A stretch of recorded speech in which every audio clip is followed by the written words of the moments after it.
Hi, I'm Carl Taylor from visualeducation.com, and today we're going to be talking about images created with the beauty dish.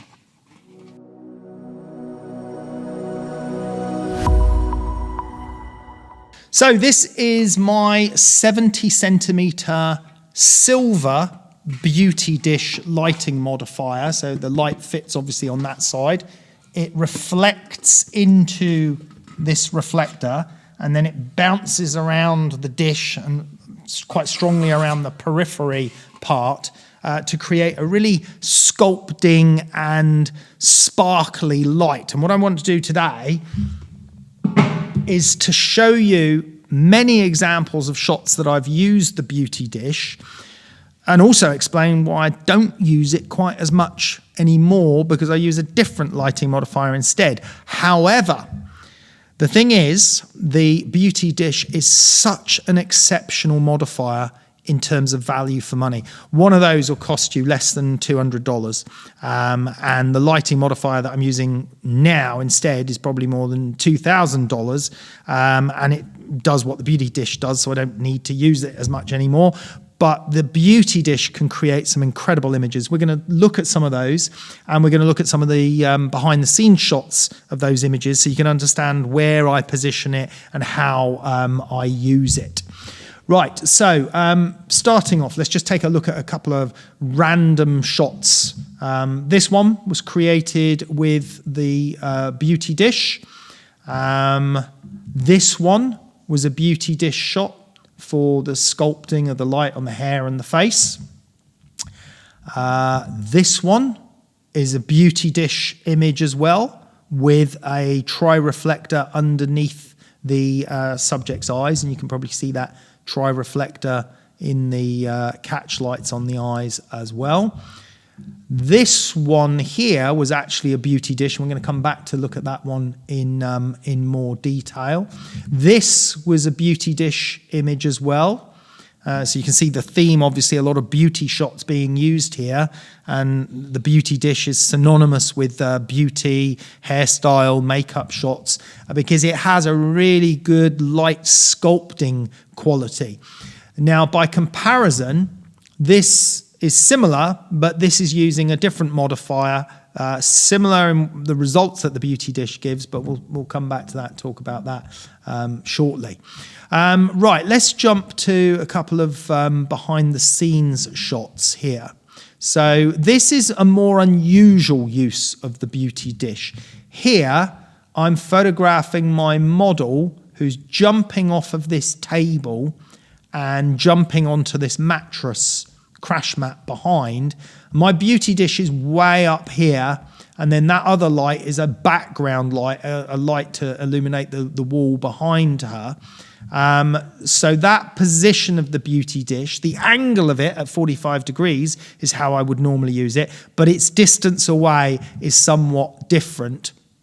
And that, again, here's some behind the scenes of her jumping, and then that was the behind the scenes shot of how we captured the shadow by shooting the shadow separately, and then the final image was comped together here. We also shot these flying glasses of liquid separately, but this particular image is a little bit harder in lighting for the beauty dish because it's further away.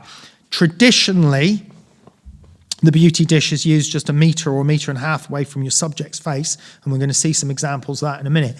But I use the beauty dish on this one because, again, the fabric picks up the sculpting element of this light, works really well, and that sort of three-dimensionality that you get, a little bit more contrast, obviously quite a bit more contrast than softbox, and also a little bit more sparkle that the beauty dish gives because of the silver interior. You can get white beauty dishes as well.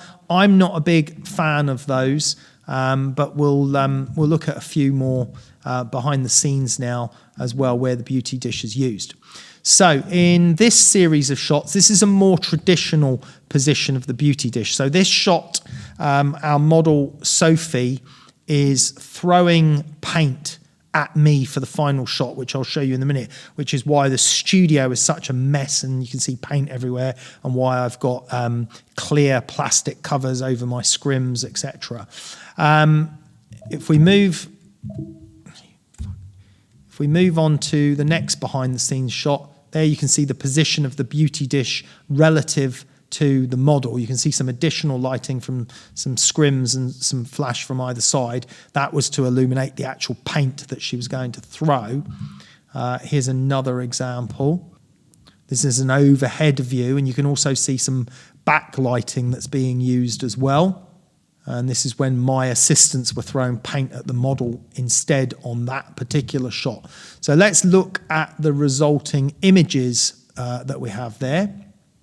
So this is the one where my assistants were throwing paint at the model.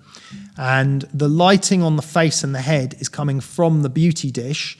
The lighting on the sides of the face is coming from those two tall strip boxes that were behind the subject.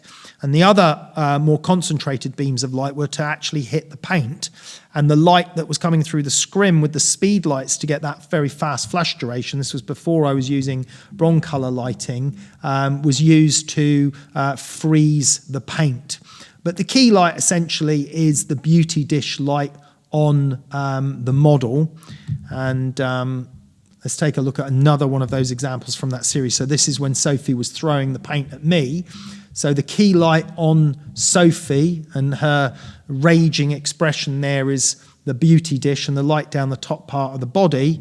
And then, of course, the light of the paint coming towards me was from the scrim lights with the speed lights to freeze that paint. Now, that's, again, similar to the jumping shot. It's not traditionally how you would use a beauty dish. A beauty dish is used more often for this type of straight-on beauty shot. You can clearly see the beauty dish reflecting in the eyes there and the type of light that it reveals, and you can see a reflector being used down below to bounce a little bit of light up under the chin. But you get a really nice sculpting on the cheekbones, a nice highlight on the lips, in the eyes, a good shadow on the chin. It's a sort of paradoxical light in the sense that it's hard and sort of a little bit soft at the same time. Really good sculpting properties. If you were to use a round softbox in the same position, it would look very much more flat, dead and dull compared to the equally sized, say 70 centimeter beauty dish that I commonly use or used. Let's look at another version of that shot. So this is the same shoot, except the model is now turned sideways and her head now turned round to me. You can see that beauty dish shining in the eyes. You can see that lovely sculpting on the cheekbones, the shadow under the nose and under the chin. And it's a very easy, simple lighting setup to use. You just put the beauty dish about 45-degree angle above the model's head, sometimes a little bit higher, sometimes a little bit lower, and you just shoot from underneath it. You're literally almost underneath it when you're taking the photograph, or even just slightly behind it if it's closer to your model. And of course, the distance that you've got it from the model can vary a little bit, but you can have it really quite close to the model, or you can have it a little bit further away, and you're literally shooting under it or from behind it and under it, and it does all the work for you. Additionally, on that shot, there's just a background light throwing a glow on the plain wall behind. So that's the more conventional way of using a beauty dish. And if we take a look at this behind the scenes from that shot, here you can see the position of the beauty dish. You can also see polyboard here to the left and a polyboard to the right. Now, the polyboard on the right is white on the outside, but is actually black on the inside. So we have two black polyboards either side of the model. Why are those there? Well, that's to add extra contrast and definition into those shadows on the jawline and under the cheekbones, because we don't want any light from around the studio bouncing back in and illuminating those areas that we're contouring with the beauty dish. Now, if you're working in a very large studio, you don't really have to worry about the black polyboards either side, because a large studio, the walls are so far away that the light isn't going to bounce back. But if you're working in a small studio, or especially a small white space, then by putting the black polyboards or black velvet either side hanging on C-stands, you can really increase that contrast and drama on the shot. There you can see that black polyboard on the right. You can see the position of the beauty dish, and you can see me shooting below and behind the beauty dish, just tucked underneath it. And down the bottom there, you can see that tri-reflector. Now that is essentially the standard sort of go-to setup for beauty dish photography. Here's a couple more examples. These would have had exactly the same sort of positioning. This one would have had it a little bit higher and above. You can see from the beauty triangle on the face. But this one's used in pretty much the traditional position, except it's got a couple of extra edge lights shining in from behind the subject. This setup is exactly like the same one on Vicky in the black suit jacket in terms of the beauty dish, except the beauty dish may have been just slightly higher, so slightly less catch light in the eyes. So those are your more traditional ways of using a beauty dish. What we're going to do now is look at a couple of other ways that we've used the beauty dish slightly differently. So we're going to take this shot here. This one was a live show that we did on visualeducation.com, showing this technique of how to capture motion, blur, and freeze the subject at the same time by using a combination of continuous light and bursts of flash, so that we can freeze elements of the motion and capture the blur at the same time. I was particularly pleased with the motion in this one on our model Brit. So she did all these lovely dance moves and dance poses, and you can see how some elements of that have been frozen sharp and some elements of it are captured with motion and swirling and the recording of the motion that she was doing. But the key light was the beauty dish. And that beauty dish was firing there at the top half of the body. And again, it gives a nice concentrated source of light in this upper area of the body. And that's what the lighting was used, the beauty dish, to capture that lighting on the face there, that feeling of the lighting, and that sculpting of the light.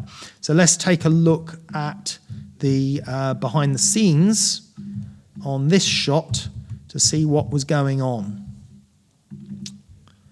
So in this wide angle shot here of the studio, you see a couple of things. I'm just going to zoom in. So I'm talking to my cameraman here because this was a live show class for visualeducation.com. But you can see what's happening here. We have the beauty dish here, which is the main key light onto our model.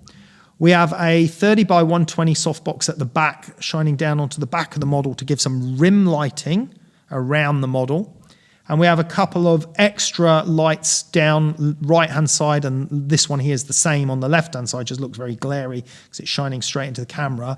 So these three lights, 1, 2, 3, are being used to rim light the model so that we can fire the flash and capture the rim lighting of the model for each burst where we want them sharp, and also to capture some of the motion flow. But the key light being the beauty dish at the front for that main frozen image when she held her pose at the beginning. So if we look at another BTS of that shot, you can see the shots being captured on screen there, different ones as we're testing. You can see Brit moving around there, and you can see that beauty dish position relative to Brit on that shot. And in this other BTS shot, again, you can see the beauty dish position along with the surrounding lights. Now, I mentioned earlier about how I don't use the beauty dish quite as much. And the reason for that is that I now use a lighting modifier called a parabolic 88. And it gives a very similar result to the beauty dish, potentially a little bit more sculpted, but it's a modifier that allows you to adjust the central focusing rod position, so the light position can be moved from harder to softer. So it's a lighting modifier that can be used for other things in fashion photography, but it can replicate what the beauty dish does, so I tend to use that. This particular image here is using the Para 88, and you can see the reflection and catch light in the eyes is kind of similar to the beauty dish, but it's slightly different because they're little petals of light on this one. But the location and position of it is used in a similar way.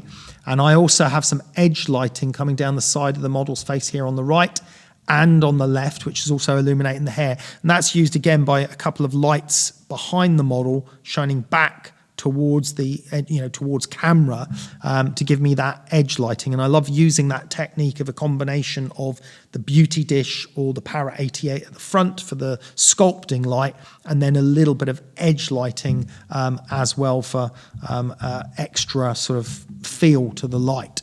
Now, the great thing is, for those of you that are starting out in photography, is that this little beauty, I say little, it's 70 centimeters, I'll just move back a little bit, it's 70 centimeters in diameter, and it costs under $200.